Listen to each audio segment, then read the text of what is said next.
ਬਹੁਤ ਵਾਰੀ ਇੱਦਾਂ ਹੁੰਦਾ ਕਿ ਜਦੋਂ ਅਸੀਂ ਆਪਣੇ ਮਾਂ-ਬਾਪ ਨਾਲ ਜਾਂ ਆਪਣੇ ਦਾਦਾ ਦਾਦੀਆਂ ਨਾਲ ਇਸ ਬਾਰੇ ਗੱਲ ਕਰਦੇ ਹਾਂ, ਉਹਨਾਂ ਨੂੰ ਲੱਗਦਾ ਕਿ ਅਸੀਂ ਨਾਸ਼ੁਕਰੇ ਹਾਂ, ਕਿ ਅਸੀਂ ਅਨਗ੍ਰੇਟਫੁਲ ਹਾਂ, ਅਸੀਂ ਤਾਂ ਬਹੁਤ ਸੈਂਸਿਟਿਵ ਹਾਂ, ਉਹੀ ਬੁਰਾ ਮੰਨ ਜਾਂਦੇ ਹਾਂ। ਜਿਹੜੀਆਂ ਓਲਡਰ ਜਨਰੇਸ਼ਨਸ ਆ, ਉਹਨਾਂ ਨੂੰ ਲੱਗਦਾ ਨਹੀਂ ਇਹ ਗਲਤ ਆ, ਅਸੀਂ ਠੀਕ ਹਾਂ, ਇੱਦਾਂ ਹੋਣਾ ਚਾਹੀਦਾ ਆ। ਪਰ ਤੁਸੀਂ ਹੁਣ ਜੇ ਦੇਖੋ ਤਾਂ ਸੁਣਨ ਨੂੰ ਤਾਂ ਆਪੋਜ਼ਿਟ ਆਉਂਦਾ, ਸਾਨੂੰ ਲੱਗਦਾ ਕਿ ਸਾਡੇ ਬੱਚੇ ਇੱਦਾਂ ਕਹਿੰਦੇ ਨੇ। ਇੱਕ ਮਾਂ ਗੱਲ ਕਰ ਰਹੀ ਸੀਗੀ ਆਪਣੀ ਧੀ ਦੇ ਨਾਲ ਕਿ ਮੈਨੂੰ ਇਹ ਚੀਜ਼ ਦੇਖ ਕੇ ਬਹੁਤ ਖੁਸ਼ੀ ਹੁੰਦੀ ਹੈ ਕਿ ਮੈਂ ਆਪ ਪਹਿਲਾਂ ਤਾਂ ਆਪਣੇ ਪਿਓ ਦੇ ਲਈ ਜਿਉਈ, ਆਪਣੇ ਫਾਦਰ ਦੇ ਲਈ ਜਿਉਈ, ਬਾਅਦ 'ਚ ਫਿਰ ਮੈਂ ਆਪਣੇ ਹਸਬੈਂਡ ਦੇ ਲਈ ਜਿਉਈ। ਜਦੋਂ ਮੇਰਾ ਵਿਆਹ ਹੋ ਗਿਆ ਅਤੇ ਮੈਂ ਆਪਣੇ ਬੱਚਿਆਂ ਲਈ ਜਿਉਈ, ਅਤੇ ਮੈਨੂੰ ਇਹ ਚੀਜ਼ ਨਾਲ ਬਹੁਤ ਖੁਸ਼ੀ ਹੋ ਰਹੀ ਆ ਕਿ ਤੂੰ ਆਪਣੇ ਲਈ ਜਿਉ ਰਹੀ ਆ।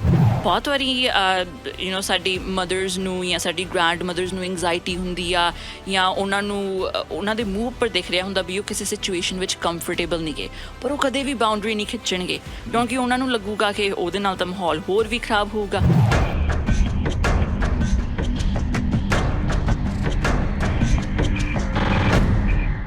ਅੱਜ ਗੱਲਾਂ ਬਾਤਾਂ ਹੋਣਗੀਆਂ ਟਰਾਮੇ ਦੀਆਂ, ਸੈਂਸਿਟਿਵਿਟੀ ਦੀਆਂ ਅਤੇ ਕੈਂਸਲ ਕਲਚਰ ਦੀਆਂ, ਜਿਹੜੀਆਂ ਨਵੀਆਂ ਚੀਜ਼ਾਂ ਹੋ ਰਹੀਆਂ ਨੇ ਨਵੀਂ ਜਨਰੇਸ਼ਨ ਦੇ ਵਿੱਚ, ਉਸ ਸੰਬੰਧ ਦੇ ਵਿੱਚ ਗੱਲਬਾਤ ਹੋਵੇਗੀ। ਨੈਨਾ ਗਰੇਵਾਲ ਜੀ ਆਇਆਂ ਨੂੰ, ਤੁਹਾਡਾ ਬਹੁਤ ਬਹੁਤ ਸਵਾਗਤ ਹੈ, ਵੈਲਕਮ। ਸਤਿ ਸ਼੍ਰੀ ਅਕਾਲ ਮਿਸਟਰ ਥਿੰਨ, ਤੁਹਾਡਾ ਬਹੁਤ ਬਹੁਤ ਸ਼ੁਕਰੀਆ ਸ਼ੋਅ 'ਤੇ ਲੈ ਕੇ ਆਉਣ ਲਈ, ਅਤੇ ਸੁਣਨ ਵਾਲਿਆਂ ਨੂੰ ਵੀ ਪਿਆਰ ਭਰੀ ਸਤਿ ਸ਼੍ਰੀ ਅਕਾਲ। ਸਤਿ ਸ਼੍ਰੀ ਅਕਾਲ ਜੀ। ਤਾਂ ਕਿ ਗੱਲਬਾਤ ਲੋਕਾਂ ਨੂੰ ਸਮਝ ਆ ਸਕੇ ਵੀ ਆਪਾਂ ਕਿਹਦੀ ਗੱਲ ਕਰਦੇ ਹਾਂ ਜੀ, ਪਹਿਲਾਂ ਤਾਂ ਇੱਕ ਵਾਰੀ ਫਿਰ ਚੇਤੇ ਕਰਾ ਦਿਓ ਬਈ ਅਸੀਂ ਇਹਨੂੰ ਕਿਵੇਂ ਡਿਵਾਈਡ ਕੀਤਾ ਹੋਇਆ। ਮਿਲੇਨੀਅਲਸ ਕੀ ਨੇ, ਨਵੀਂ ਜਨਰੇਸ਼ਨ ਦਾ ਕੀ ਨਾਂ, ਪੁਰਾਣੀਆਂ ਜਨਰੇਸ਼ਨ ਬੇਬੀ ਬੂਮਰਸ ਕੌਣ ਨੇ। ਜੇ ਤੁਸੀਂ ਇਹ ਪਹਿਲਾਂ ਚੇਤੇ ਕਰਵਾ ਦਿਓ ਫਿਰ ਸੌਖਾ ਰਹੂਗਾ ਉਹਨਾਂ ਨੂੰ ਵੀ ਸਮਝਣ ਦੇ ਵਿੱਚ। ਜੀ ਬਿਲਕੁਲ। ਸੋ ਜਿਹੜੀਆਂ ਸਾਡੀਆਂ ਪੀੜ੍ਹੀਆਂ ਨੇ ਉਹਨਾਂ ਦੇ 3-4 ਭਾਗ ਬਣੇ ਹੋਏ ਆ। ਜਿਹੜੀਆਂ ਪੀੜ੍ਹੀਆਂ ਸਾਨੂੰ ਹੁਣ ਜ਼ਿੰਦਾ ਦੇਖਣ ਨੂੰ ਮਿਲਦੀਆਂ ਨੇ, ਉਸ ਤੋਂ ਪਹਿਲਾਂ ਵੀ ਪੀੜ੍ਹੀਆਂ ਸੀ। ਸੋ ਰਾਈਟ ਨਾਓ ਜਿਹੜੇ 1946 ਤੋਂ ਲੈ ਕੇ 1964 ਤੱਕ ਜੰਮੇ ਆ, ਸੋ 1964 ਤੱਕ ਸਾਡੇ ਉਹਦੇ ਵਿੱਚ ਦਾਦਾ ਜੀ ਦਾਦੀ ਜੀ ਵੀ ਆ ਜਾਂਦੇ ਹਨ, ਸਮ ਪੇਰੈਂਟਸ ਐਜ਼ ਵੈਲ, ਉਹਨਾਂ ਨੂੰ ਅਸੀਂ ਬੇਬੀ ਬੂਮਰਸ ਕਹਿੰਦੇ ਹਾਂ। ਅਤੇ ਉਸ ਤੋਂ ਬਾਅਦ ਆਉਂਦੀ ਹੈ ਜਨਰੇਸ਼ਨ ਐਕਸ, ਜੋ ਕਿ 1965 ਤੋਂ ਲੈ ਕੇ 1980 ਤੱਕ ਜੰਮੀ ਆ। ਉਹਦੇ ਵਿੱਚ ਸਾਡੇ ਮਾਪੇ ਜ਼ਿਆਦਾਤਰ ਆਉਂਦੇ ਨੇ। ਅਤੇ ਉਸ ਤੋਂ ਬਾਅਦ ਮਿਲੇਨੀਅਲਸ, ਜੋ ਕਿ 1980 ਤੋਂ ਲੈ ਕੇ 1996 ਤੱਕ ਜੰਮੇ ਆ। ਜਿਹੜੀ ਪੀੜ੍ਹੀ ਹੁਣ ਵਰਕ ਫੋਰਸ ਦੇ ਵਿੱਚ ਕੰਮ ਕਰ ਰਹੀ ਆ, ਜਿਹੜੇ ਸਾਡੇ ਯੰਗਸਟਰਸ ਆ ਉਹ 25-26 ਸਾਲਾਂ ਦੇ ਹੁਣ ਹੋਏ ਆ, ਦੋਜ਼ ਆਰ ਆਲ ਮਿਲੇਨੀਅਲਸ। ਅਤੇ ਜਿਹੜੀ ਹੁਣ ਉਦੋਂ ਵੀ ਗਾਹਾਂ ਉੱਭਰ ਕੇ ਜਨਰੇਸ਼ਨ ਆ ਰਹੀ ਆ 1996 ਤੋਂ ਬਾਅਦ ਜੰਮੀ ਹੋਈ, ਉਹਨੂੰ ਅਸੀਂ ਜਨਰੇਸ਼ਨ ਜ਼ੀ ਕਹਿ ਦਿੰਦੇ ਹਾਂ। ਹੁਣ ਉਦੋਂ ਵੀ ਗਾਂ ਜਨਰੇਸ਼ਨ ਆ ਗਈ ਆ, ਪਰ ਉਹਦੇ ਬਾਰੇ ਬਹੁਤੀ ਅਸੀਂ ਗੱਲ ਨਹੀਂ ਕਰਾਂਗੇ ਕਿਉਂਕਿ ਉਹ ਹਲੇ ਬੱਚੇ ਨੇ, ਉਹ ਬੇਬੀਜ਼ ਨੇ ਹਲੇ। ਸੋ ਜੇ ਆਪਾਂ ਗੱਲ ਕਰਦੇ ਹਾਂ ਟਰਾਮੇ ਦੀ, ਜੀ, ਜਨਰੇਸ਼ਨ ਤੋਂ ਜਨਰੇਸ਼ਨ ਕਿਸ ਤਰੀਕੇ ਨਾਲ ਟਰਾਮਾ ਅੱਗੇ ਚੱਲਦਾ ਰਿਹਾ, ਜਿਹੜੀਆਂ ਗੱਲਾਂ ਬਿਲਕੁਲ ਮਾੜੀਆਂ ਸੀ, ਨਾਕਾਬਲੇ ਬਰਦਾਸ਼ਤ ਸੀ, ਉਹਨਾਂ ਨੂੰ ਕਿਸ ਤਰੀਕੇ ਨਾਲ ਸਾਡੇ ਦਾਦੇ ਪੜਦਾਦੇ ਲੈਜੀਟੀਮਾਈਜ਼ ਕਰਕੇ ਦੱਸਦੇ ਰਹੇ। ਜੀ, ਸੋ ਮਿਸਟਰ ਥਿੰਨ, ਸਭ ਤੋਂ ਪਹਿਲਾਂ ਤਾਂ ਮੈਂ ਇਹ ਦੱਸਣਾ ਚਾਹੂੰਗੀ ਵੀ ਆਪਣੀ ਗੱਲਬਾਤ ਦਾ ਮਕਸਦ ਜਾਂ ਈਵਨ ਟਰਾਮੇ ਦਾ ਮਕਸਦ ਇਹ ਨਹੀਂ ਕਿ ਅਸੀਂ ਕਿਸੇ ਜਨਰੇਸ਼ਨ ਨੂੰ ਨੀਵਾਂ ਦਿਖਾਈਏ ਜਾਂ ਕਹੀਏ ਕਿ ਕੋਈ ਜਨਰੇਸ਼ਨ ਜ਼ਿਆਦਾ ਵਧੀਆ। ਜਿਹੜਾ ਇਹ ਟਰਾਮਾ ਹੈ, ਕੋਈ ਆਪਣੀ ਮਰਜ਼ੀ ਦੇ ਨਾਲ ਤਾਂ ਆਪਣੇ ਅੰਦਰ ਵਾੜਦਾ ਨਹੀਂ ਗਾ, ਇਹ ਸਰਕਮਸਟੈਂਸਿਸ ਲੈ ਕੇ ਆਉਂਦੇ ਆ। ਸੋ ਜੇ ਅਸੀਂ ਦੇਖੀਏ ਕਿ ਸਾਡੇ ਜਿਹੜੇ ਦਾਦੇ ਪੜਦਾਦੇ ਸੀ ਜਾਂ ਸਾਡੀ ਨਾਨੀਆਂ ਤੋਂ ਅਸੀਂ ਕਹਾਣੀਆਂ ਸੁਣਦੇ ਆਏ ਹਾਂ, ਉਹਨਾਂ ਨੂੰ ਪਾਰਟੀਸ਼ਨ ਸਹਿਣੀ ਪਈ ਆ, ਜਿਹੜੀ ਕਿ ਉਹਨਾਂ ਦੇ ਬੱਚਿਆਂ ਨੂੰ ਨਹੀਂ ਸਹਿਣੀ ਪਈ। ਸੋ ਉਹ ਇੱਕ ਬਹੁਤ ਵੱਡਾ ਟਰਾਮਾ ਆ। ਤੁਸੀਂ ਆਪ ਸੋਚੋ, ਹੁਣ ਅਸੀਂ ਇਸ ਜ਼ਿੰਦਗੀ ਵਿੱਚ ਰਹਿ ਰਹੇ ਹਾਂ, ਜੇ ਕੋਈ ਆ ਕੇ ਸਾਡੀ ਕੰਟਰੀ ਡਿਵਾਈਡ ਕਰ ਦੇਵੇ, ਸਾਡਾ ਮਜ਼ਹਬ ਬਦਲਣ ਦੀ ਕੋਸ਼ਿਸ਼ ਕਰੇ, ਸਾਨੂੰ ਕਿੱਦਾਂ ਦਾ ਮਹਿਸੂਸ ਹੋਊਗਾ। ਪਰ ਉਹ ਜਿਹੜੀ ਸਾਰੀ PTSD ਆ, ਪੋਸਟ ਟਰਾਮੈਟਿਕ ਸਟ੍ਰੈਸ ਡਿਸਆਰਡਰ ਆਪਾਂ ਕਹਿ ਦਿੰਦੇ ਹਾਂ, ਜਿਹੜੀਆਂ ਯਾਦਾਂ ਨੇ ਉਹਨਾਂ ਵਿੱਚ ਜਾਂ ਜੋ ਵੀ ਉਹਨਾਂ ਨੇ ਦੇਖਿਆ, ਕਿ ਉਹਨਾਂ ਨੂੰ ਉਹਦੇ ਲਈ ਕਦੇ ਕਾਉਂਸਲਿੰਗ ਮਿਲੀ? ਉਹ ਤਾਂ ਆਪਣੇ ਵਿੱਚ ਹੀ ਦਬਾ ਕੇ ਬਹਿ ਗਏ। ਅਤੇ ਉਹ ਫਿਰ ਬਾਹਰ ਕਿਵੇਂ ਆਇਆ ਮਿਸਟਰ ਥਿੰਦ? ਉਹਨਾਂ ਨੇ ਡੋਮੈਸਟਿਕ ਵਾਇਲੈਂਸ ਮਹਿਸੂਸ ਕੀਤੀ, ਦੇਖੀ ਡੋਮੈਸਟਿਕ ਵਾਇਲੈਂਸ। ਸਾਡੇ ਪੇਰੈਂਟਸ ਨੇ ਜੇ ਕੀਤੀ ਨਹੀਂ ਡੋਮੈਸਟਿਕ ਵਾਇਲੈਂਸ, ਉਹਨਾਂ ਨੇ ਦੇਖੀ ਹੋਈ ਆ ਆਪਣੇ ਘਰਾਂ ਦੇ ਵਿੱਚ। ਸਾਰਿਆਂ ਨੂੰ ਨਹੀਂ ਮੈਂ ਕਹਿ ਰਹੀ, but a lot of families. ਅਤੇ ਉਹ ਇੱਕ ਟਰਾਮਾ ਡੋਮੈਸਟਿਕ ਵਾਇਲੈਂਸ ਦੇਖਣਾ। ਉਹਨਾਂ ਨੇ ਫਿਜ਼ੀਕਲ ਅਬਿਊਜ਼ ਦੇਖਿਆ, ਅਪਰੈਸ਼ਨ ਦੇਖਿਆ। ਸਾਡੀਆਂ ਨਾਨੀਆਂ ਦਾਦੀਆਂ ਨੂੰ ਕਿੰਨਾ ਕੁ ਪੜ੍ਹਨ ਦਿੱਤਾ ਗਿਆ, ਉਹਨਾਂ ਨੂੰ ਕਿੰਨੀਆਂ ਕੁ ਜੋਬਸ ਕਰਨੀਆਂ ਅਲਾਊਡ ਸੀ, ਤਾਂ ਜਿਹੜਾ ਉਹਨਾਂ ਵਿੱਚ ਉਹ ਟਰਾਮਾ ਭਰਿਆ ਆ, ਫਿਰ ਉਹਨਾਂ ਨੇ ਆਪਣੇ ਬੱਚਿਆਂ ਨੂੰ ਗਾਹਾਂ ਦਿੱਤਾ। ਅਤੇ ਇਹ ਜਿਹੜੀ ਚੀਜ਼ ਉਹਨਾਂ ਨੇ ਐਕਸਟ੍ਰੀਮ ਪਾਵਰਟੀ ਵੀ ਦੇਖੀ ਹੋਈ ਹੈ। ਜਿਵੇਂ ਸਾਨੂੰ ਤਾਂ ਟੈਨਸ਼ਨ ਨਹੀਂ ਕਿ ਅਸੀਂ ਖਾਣ ਲਈ ਕੁਛ ਲੈ ਕੇ ਆਉਣਾ ਟੇਬਲ 'ਤੇ, ਸੀ ਵੀ ਖਾਣਾ ਬਣੇਗਾ। ਬਿਲਕੁਲ ਨਾਲੇ ਉਹਨਾਂ ਨੇ 2-3 ਰੋਟੀਆਂ ਆਪਸ ਵਿੱਚ ਵੰਡ ਲੈਣੀਆਂ, ਸਾਨੂੰ ਤਾਂ ਕਦੇ ਇਹ ਪਰੇਸ਼ਾਨੀ ਆਈ ਨਹੀਂ। ਪਰ ਜਿਹੜੀ ਉਹਨਾਂ ਵਿੱਚ ਚੀਜ਼ ਭਰੀ ਹੋਈ ਸੀਗੀ, ਜਿਹੜਾ ਦੁੱਖ ਦਰਦ ਦੀਆਂ, ਜਿਹੜਾ ਟਰੋਮਾ ਇਹਨਾਂ ਸਾਰੀਆਂ ਚੀਜ਼ਾਂ ਦੇ ਨਾਲ ਆਇਆ, ਉਹ ਉਹਨਾਂ ਨੇ ਕਦੇ ਰਿਜ਼ੋਲਵ ਨਹੀਂ ਕੀਤਾ ਅਤੇ ਉਹ ਕਰ ਵੀ ਨਹੀਂ ਸਕਦੇ ਸੀ। ਮਿਸਟਰ ਥਿੰਦ, ਇੱਕ ਆਰਗੂਮੈਂਟ ਇਹ ਵੀ ਹੈਗੀ ਆ, ਕਿਉਂਕਿ ਜਿਹੜੇ ਬੰਦੇ ਨੂੰ ਹੋਵੇ ਕਿ ਮੈਂ ਰੋਟੀ ਕਿਵੇਂ ਲੈ ਕੇ ਆਵਾਂ ਆਪਣੇ ਘਰ ਦੇ ਵਿੱਚ, ਉਹ ਕਾਉਂਸਲਿੰਗ ਕਰਨ ਜਾਊਗਾ। ਸੋ ਇਹ ਵੀ ਅਸੀਂ ਸਮਝਦੇ ਹਾਂ ਪੂਰੀਆਂ ਹੋ ਸਕੀਆਂ। ਬਿਲਕੁਲ। ਅਤੇ ਫਿਰ ਜਿਹੜਾ ਉਹਨਾਂ ਨੇ ਗਾਹਾਂ ਟਰੋਮਾ ਦਿੱਤਾ ਆਪਣੇ ਬੱਚਿਆਂ ਨੂੰ, ਜਿਹੜੇ ਹੁਣ ਸਾਡੇ ਮਾਪੇ ਆ, ਮੈਂ ਇੱਕ ਚੀਜ਼ ਪੜ੍ਹ ਰਹੀ ਸੀਗੀ ਕਿ ਸਾਡੇ ਮਾਪਿਆਂ ਨੂੰ ਕਿੰਨਾ ਕੁ ਸੁਣਨ ਨੂੰ ਮਿਲਿਆ ਹੋਊਗਾ ਉਹਨਾਂ ਦੇ ਮਾਪਿਆਂ ਤੋਂ ਕਿ I love you, I am proud of you, ਕਿ ਤੂੰ ਜੋ ਵੀ ਕਰੇ ਮੈਨੂੰ ਤੇਰੇ ਉੱਪਰ ਮਾਣ ਆ, ਮੈਂ ਤੈਨੂੰ ਪਿਆਰ ਕਰਦਾ ਆ, ਨੋ ਮੈਟਰ ਵਾਟ। ਸਾਡੇ ਮਾਪਿਆਂ ਨੂੰ ਤਾਂ ਇਹ ਬਹੁਤ ਘੱਟ ਸੁਣਨ ਨੂੰ ਮਿਲਿਆ ਹੋਊਗਾ। Again, note everybody. ਅਤੇ ਫਿਰ ਉਹਨਾਂ ਨੇ ਉਹ ਟਰੋਮਾ ਕਿਵੇਂ ਅਪਣਾਇਆ? ਐਲਕੋਹਲਿਜ਼ਮ ਦੇ ਵਿੱਚ, ਸ਼ਰਾਬ ਦੀ ਬਹੁਤ ਵੱਡੀ ਪ੍ਰੋਬਲਮ ਆ ਬਹੁਤ ਸਾਰੇ ਮਾਪਿਆਂ ਦੇ ਵਿੱਚ। ਅਤੇ ਚਾਹੇ ਉਹਨਾਂ ਨੇ ਆਪਣੇ ਘਰ ਦੇ ਵਿੱਚ ਕਿਸੇ ਨੂੰ ਕੁੱਟਿਆ ਨਾ ਹੋਵੇ ਅਤੇ ਫਿਜ਼ੀਕਲ ਵਾਇਲੈਂਸ ਨਾ ਹੋਵੇ, ਜਿਹੜੀ ਇਮੋਸ਼ਨਲ ਅਬਿਊਜ਼ ਆ, ਇਮੋਸ਼ਨਲ ਅਬਿਊਜ਼ ਕਿਹੜੇ ਤਰੀਕਿਆਂ ਦੇ ਵਿੱਚ ਆਉਂਦੀ ਆ? ਸਾਇਲੈਂਟ ਟਰੀਟਮੈਂਟ, ਜੇ ਕੁਛ ਗਲਤ ਕੀਤਾ ਬੁਲਾਉਣਾ ਹੀ ਨਹੀਂ, ਉਹ ਬੜੀ ਨੋਰਮਲ ਚੀਜ਼ ਆ, ਪਰ ਉਹ ਇੱਕ ਫਾਰਮ ਆਫ ਕੰਟਰੋਲ ਅਤੇ ਮੈਨੀਪੂਲੇਸ਼ਨ ਆ, ਕਿਉਂਕਿ ਤੁਹਾਨੂੰ ਪਤਾ ਕਿ ਦੂਜੇ ਬੰਦੇ ਨੂੰ ਬੁਰਾ ਲੱਗ ਰਿਹਾ, ਜਿੰਨਾ ਚਿਰ ਮੈਨੂੰ ਬੁਲਾਊਂਗਾ ਨਹੀਂ ਉਹ ਤੜਪੂਗਾ। ਪਰ ਉਸ ਅਬਿਊਜ਼ ਨੂੰ ਮੰਨਿਆ ਨਹੀਂ ਜਾਂਦਾ ਕਿਉਂਕਿ ਉਹ ਦਿਖਦੀ ਨਹੀਂ, ਥੱਪੜ ਤਾਂ ਦਿਖ ਜਾਂਦਾ ਆ। ਅਤੇ ਹੋਰ ਮੈਨੀ other farms of emotional abuse. ਆਪਾਂ ਤਾਂ ਬਾਅਦ 'ਚ ਕਹਿ ਦਿੰਦੇ ਹਾਂ ਮੈਂ ਤਾਂ ਤੈਨੂੰ ਪਿਆਰ ਨਾਲ ਹੀ ਬੁਰਾ ਬੋਲਿਆ ਸੀਗਾ, ਜਾਂ ਮੈਂ ਤਾਂ ਤੈਨੂੰ ਪਿਆਰ ਨਾਲ ਹੀ ਨੇਮ ਕਾਲ ਕੀਤਾ ਸੀਗਾ, ਮੈਂ ਤਾਂ ਤੇਰਾ ਪੇਰੈਂਟ ਹਾਂ। ਆਪਾਂ ਉਸ ਚੀਜ਼ ਨੂੰ ਇਮੋਸ਼ਨਲ ਅਬਿਊਜ਼ ਮੰਨਦੇ ਹੀ ਨਹੀਂ ਗੇ, ਬਿਕਾਜ਼ ਸਾਨੂੰ ਲੱਗਦਾ ਕਿ ਇਹ ਸਾਡੇ ਬੱਚੇ ਆ, ਬਿਕਾਜ਼ ਅਸੀਂ ਆਪਣੇ ਮਾਪਿਆਂ ਤੋਂ, ਬਿਲਕੁਲ, ਅਸੀਂ ਆਪਣੇ ਪੇਰੈਂਟਸ ਤੋਂ ਉਹ ਸਿੱਖਿਆ ਆ। ਸੋ ਜਿਹੜੀ ਉਹ ਇਮੋਸ਼ਨਲ ਅਬਿਊਜ਼ ਆ, ਅਤੇ ਉਸ ਤੋਂ ਇਲਾਵਾ ਇੱਕ ਆਪਾਂ ਇਹ ਵੀ ਕਹਿ ਸਕਦੇ ਹਾਂ, ਮੈਂਟਲ ਇਲਨੈਸਿਸ ਜਿਹੜੀਆਂ ਨੇ ਨਾ ਆਪਣੀਆਂ ਪਿਛਲੀਆਂ 2 ਪੀੜ੍ਹੀਆਂ ਦੇ ਵਿੱਚ, ਉਹ ਬਿਲਕੁਲ ਹੀ ਅਨਟ੍ਰੀਟਡ ਗਈਆਂ ਨੇ। ਉਹਨਾਂ ਨੂੰ ਮੰਨਿਆ ਹੀ ਨਹੀਂ ਜਾਂਦਾ ਕਿ ਉਹ ਮੈਂਟਲ ਇਲਨੈਸਿਸ ਨੇ। ਐਂਗਜ਼ਾਇਟੀ ਨੂੰ ਕਿਹਾ ਜਾਂਦਾ ਇਹਦੇ ਕੋਲ ਤਾਂ ਸਾਰਾ ਕੁਛ ਤਾਂ ਹੈਗਾ, ਇਹਨੂੰ ਕੀ ਲੋੜ ਆ, ਕਿਉਂਕਿ ਉਹ ਦਿਖਦੀ ਨਹੀਂ ਗੀ। ਆਈ ਨੋ ਕਿ ਮੈਂ ਕਿਹਾ ਵੀ ਪਹਿਲੇ ਜਨਰੇਸ਼ਨ ਨੇ ਜਿਵੇਂ ਪਾਰਟੀਸ਼ਨ ਦੇਖੀ ਆ, ਉਹਨਾਂ ਨੇ ਪੋਵਰਟੀ ਦੇਖੀ ਆ, ਪਰ ਸਾਡੇ ਪੇਰੈਂਟਸ ਦੀ ਜਨਰੇਸ਼ਨ ਨੇ ਇੱਕ ਦੇਸ਼ ਛੱਡ ਕੇ ਦੂਜੇ ਦੇਸ਼ ਵਿੱਚ ਉਹ ਆਏ ਆ। ਉਹ ਵੀ ਬਹੁਤ ਵੱਡੀ ਇੱਕ ਚੀਜ਼ ਹੈਗੀ ਆ, ਨਵੇਂ ਦੇਸ਼ ਦੇ ਵਿੱਚ ਆਪਣਾ ਨਾਮ ਬਣਾਉਣਾ। ਫਿਰ ਆਪਣੇ ਬੱਚਿਆਂ ਨੂੰ ਤੁਸੀਂ ਸੋਚਦੇ ਹੋ ਕਿ ਮੇਰਾ ਬੱਚਾ ਕਲਚਰ ਨਾ ਲੂਜ਼ ਕਰ ਦੇਵੇ, ਪਰ ਉੱਥੇ ਇਹ ਵੀ ਟੈਨਸ਼ਨ ਹੁੰਦੀ ਹੈ ਕਿ ਇੰਗਲਿਸ਼ ਵੀ ਸਿੱਖ ਜਾਵੇ, ਇਹ ਇੱਥੋਂ ਦੇ ਬੱਚਿਆਂ ਨੂੰ ਵੀ ਇਹ ਪਸੰਦ ਆਵੇ। ਸੋ ਉਹ ਇੰਨਾ ਟੈਨਸ਼ਨ ਦੇ ਵਿੱਚ ਉਹ ਵੀ ਨਹੀਂ ਬਹੁਤਾ ਕੁਛ ਰਿਜ਼ੋਲਵ ਕਰ ਪਾਏ, ਕਿਉਂਕਿ ਉਹਨਾਂ ਦੇ ਪੇਰੈਂਟਸ ਨੇ ਨਹੀਂ ਕਦੇ ਰਿਜ਼ੋਲਵ ਕੀਤਾ। ਫਿਰ ਹੁਣ ਜਿਹੜੀ ਸਾਡੀ ਪੀੜ੍ਹੀ ਆ, ਜਿਹੜਾ ਸਾਨੂੰ ਟਰਾਮਾ ਪਾਸ ਹੋਇਆ, ਸਾਨੂੰ ਤਾਂ ਕਨਫਿਊਜ਼ਨ ਹੀ ਬਹੁਤ ਆ। ਸਾਡਾ ਆਈਡੈਂਟੀਟੀ ਕ੍ਰਾਈਸਿਸ ਹੋਇਆ ਪਿਆ, ਅਸੀਂ ਇਹ ਵੀ ਕਹਿ ਸਕਦੇ ਹਾਂ, ਕਿਉਂਕਿ ਸਾਨੂੰ ਲੱਗਦਾ ਕਿ ਜੇ ਅਸੀਂ ਪੰਜਾਬੀ ਜ਼ਿਆਦਾ ਬੋਲਾਂਗੇ ਜਾਂ ਜ਼ਿਆਦਾ ਪੰਜਾਬੀ ਕੱਪੜੇ ਪਾਵਾਂਗੇ, ਜੇ ਅਸੀਂ ਆਪਣੇ ਟ੍ਰੈਡੀਸ਼ਨਸ ਨੂੰ ਰਿਸਪੈਕਟ ਕਰਾਂਗੇ ਤਾਂ ਸਾਡੇ ਮਾਪੇ ਖੁਸ਼ ਹੋਣਗੇ। ਪਰ ਜੇ ਅਸੀਂ ਸੋਚਣ ਲੱਗੀਏ ਕਿ ਇਹ ਟ੍ਰੈਡੀਸ਼ਨ ਆਇਆ ਕਿੱਥੋਂ ਆ, ਇਹ ਕਿਉਂ ਮਨਾਇਆ ਜਾਂਦਾ, ਇੱਦਾਂ ਮੇਰੀ ਮਾਂ ਕਿਉਂ ਨਹੀਂ ਕਰ ਸਕਦੀ, ਬਟ ਮੇਰੇ ਡੈਡ ਕਿਉਂ ਕਰ ਸਕਦੇ ਆ, ਮੇਰਾ ਭਰਾ ਕਿਉਂ ਕਰ ਸਕਦਾ, ਮੈਂ ਕਿਉਂ ਨਹੀਂ ਕਰ ਸਕਦੀ। ਜੇ ਅਜਿਹੀਆਂ ਚੀਜ਼ਾਂ ਅਸੀਂ ਇਹਦੇ ਬਾਰੇ ਸੋਚਾਂਗੇ, ਸਾਡੇ ਪੇਰੈਂਟਸ ਫਿਰ ਗੁੱਸੇ ਹੋ ਜਾਣਗੇ।